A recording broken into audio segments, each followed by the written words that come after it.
এটা ছিল বাসন্তী পুজোর রাত, মানে অষ্টমীর রাত। তো দেখো সকালে স্নানের মেলায়, এই মেলায় সবাই সকালে স্নানে আসে, সবাই জানো।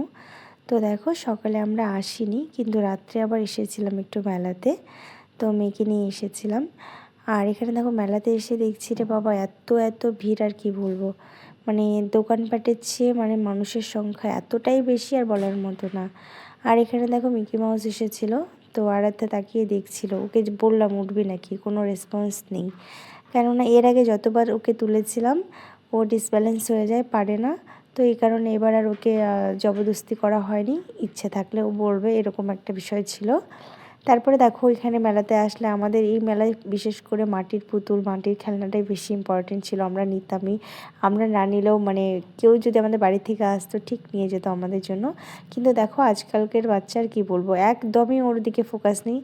যতবার বললাম নেওয়ার কথা, অতবার বললো না আমি নেবো না। মানে এর আগেও এনে দেওয়া হয়েছিল না, সে কারণে ও বোঝে জিনিসটা। আর তারপরে এখানে দেখো আমরা রোল খেতে গিয়েছিলাম, ওখানে এত এত ভিড় হয়ে গেছিলো কি বলবো, লাইন দিয়ে খেতে হয়েছিল। তারপরে রোল খাওয়ার পরে আমরা এসেছিলাম একটু ভেলপুরি খেতে। তো এখানে দেখো মানে আমাদের সবার খাওয়া হয়ে গেছে, শুধু আরাধ্যার বাকি। আর বেশি কিছু শেয়ার করলাম না।